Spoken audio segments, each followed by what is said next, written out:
Kami bangga jadi mahasiswa UIN Siber Syekh Nurjati. Assalamualaikum warahmatullahi wabarakatuh. Waalaikumsalam warahmatullahi wabarakatuh. Alhamdulillahirabbil alamin. Wa bihi nasta'in wa ala umuri dunya waddin wa ala alihi wa sahbihi ajmain amma ba'du. Alhamdulillah kita bisa berjumpa kembali di acara Talkshow kelompok 2 mengenai kajian fikih dengan tema jama dan qasar, rukhsah bagi muslim yang bersafar. Saya Inatia Ningsi Dwiana Putri sebagai pemandu juga sebagai pemateri. Dan rekan saya yaitu Pak Abdul Malik Ibrahim dan Bu Neng Ai Puada sebagai penanya dan audiens. Baik, selanjutnya kita langsung saja ke materi jama dan qasar rukhsah bagi muslim yang bersafar. Pengertian sholat jama dan qasar. Jama adalah menggabungkan dua sholat fardu dalam satu waktu. Ada dua pasangan sholat yang boleh dijama, yaitu sholat zuhur dan asar, dan sholat maghrib dan isya. Adapun qasar berarti mempersingkat sholat 4 rakaat menjadi 2 rakaat. Dan hanya berlaku untuk sholat zuhur, asar. Catatan, sholat subuh dan maghrib tidak boleh dikosor karena jumlah rakaatnya telah tetap dan tidak dapat dirubah menurut syariat.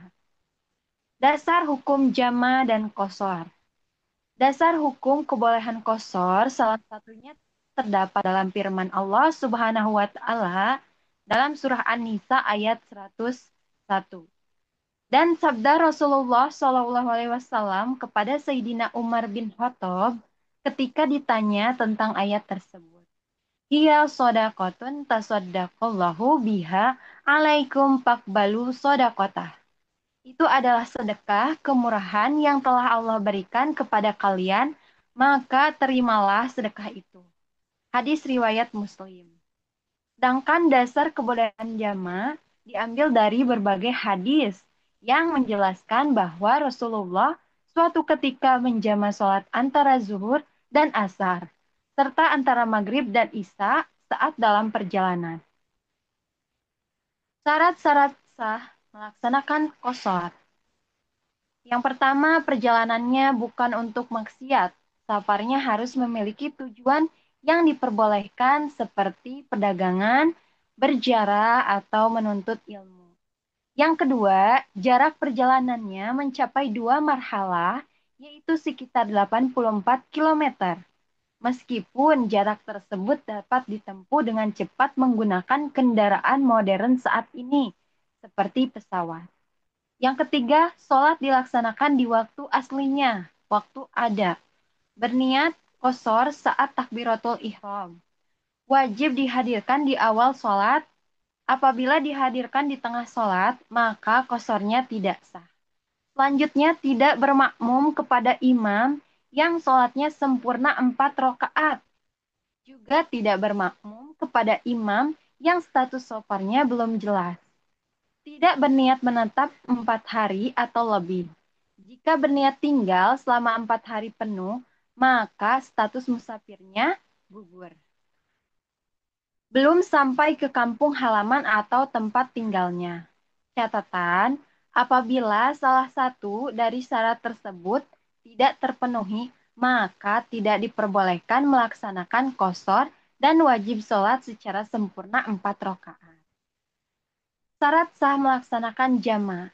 Pelaksanaan jama terbagi menjadi 2 bentuk. Yang pertama, jama takdim.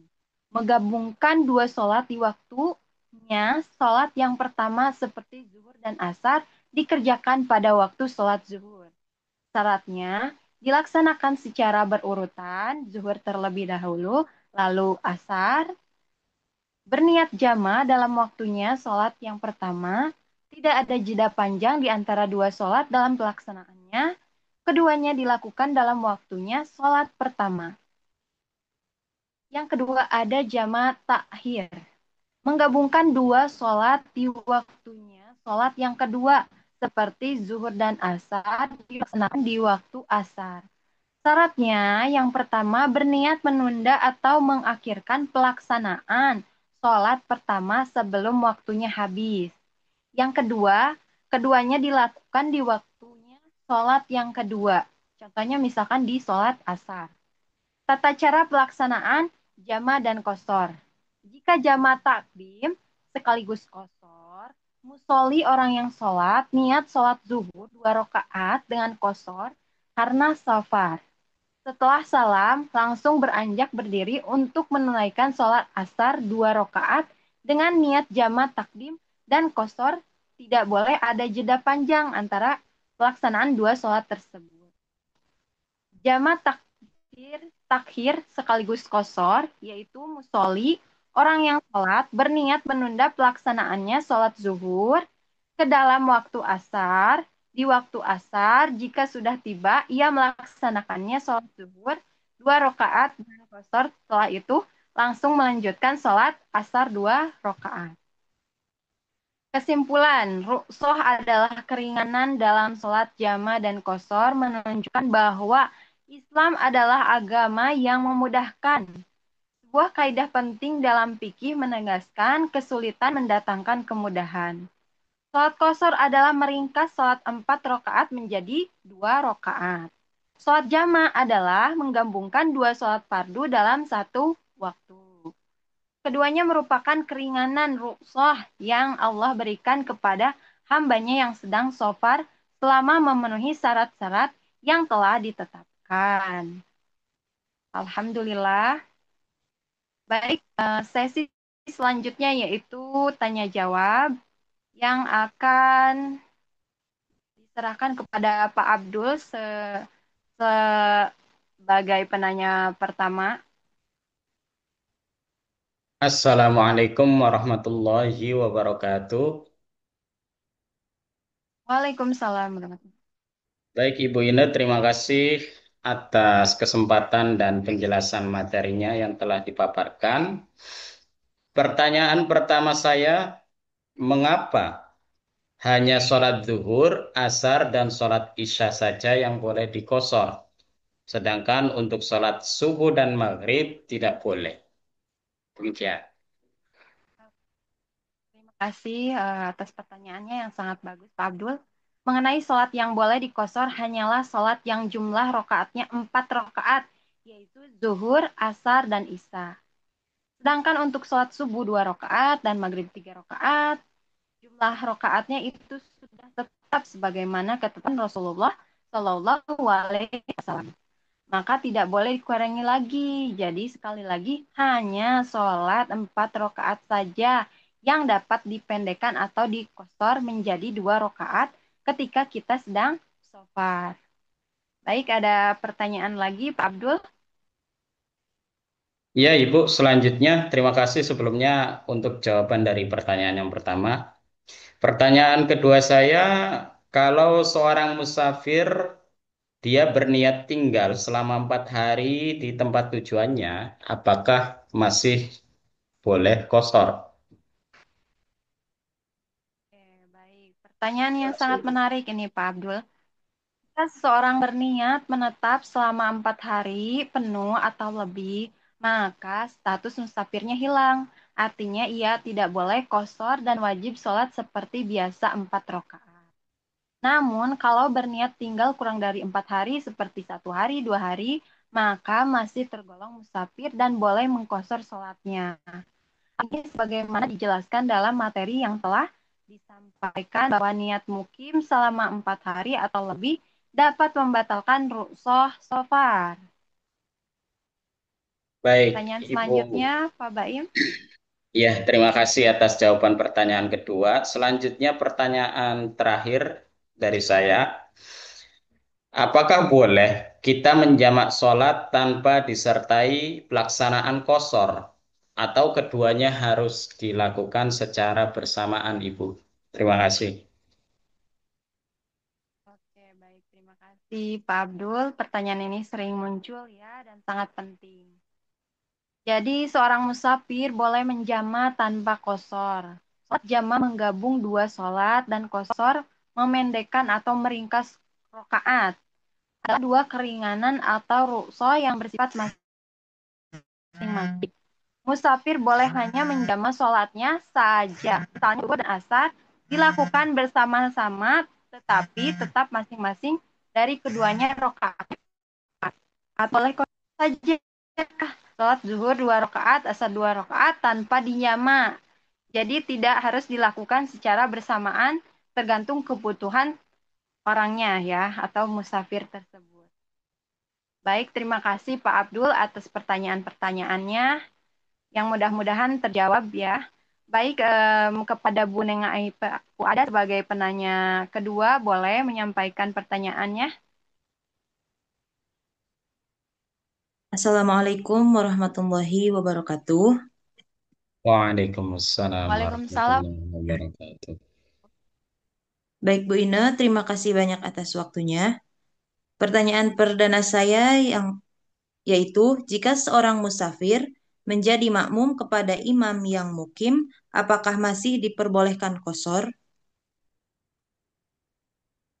Baik, terima kasih Bu Ai.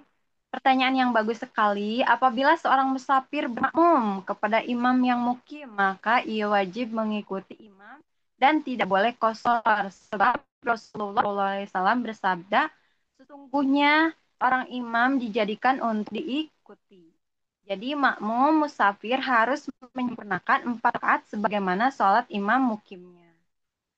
Baik, ada pertanyaan lain? Baik, pertanyaan yang kedua yaitu Bu Ine, bagaimana dengan sopir atau pekerja yang setiap hari berpergian jauh seperti sopir bus antar kota, apakah mereka setiap kali boleh qashar? Baik, pertanyaan yang sangat menarik ini. Untuk orang yang pekerjaannya memang selalu dalam perjalanan jauh, seperti supir gitu ya, atau pengemudi antar kota.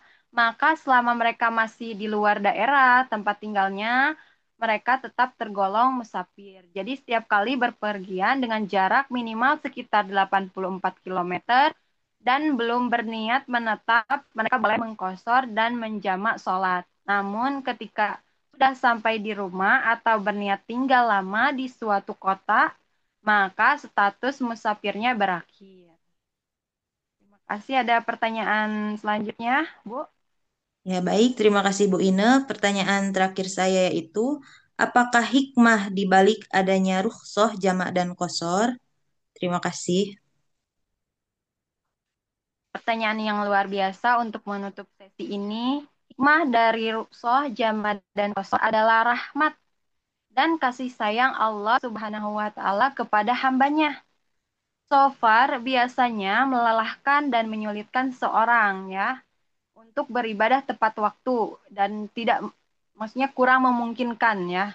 Oleh karena itu Allah memberikan kemudahan tetap bisa dilakukan tanpa memberatkan sebagaimana firman Allah. Allah menghendaki kemudahan bagi kalian dan tidak menghendaki kesulitan. Quran Surah Al-Baqarah ayat 185. Jadi ayat ini menunjukkan bahwa Islam adalah agama yang memudahkan dan penuh kasih sayang. Wallah. Alhamdulillah, ya luar biasa pertanyaannya. Terima kasih Bu Ai dan juga Pak Abdul untuk hari ini. Semoga apa yang kita sampaikan, apa yang saya sampaikan bermanfaat bagi semuanya. Dan terima kasih atas partisipasinya. Dan Amin ya rabbal kita alamin. tutup. Alhamdulillah. Wassalamualaikum warahmatullahi wabarakatuh. See you next time. Waalaikumsalam warahmatullahi wabarakatuh. Terima kasih ibu-ibu semuanya. Assalamualaikum.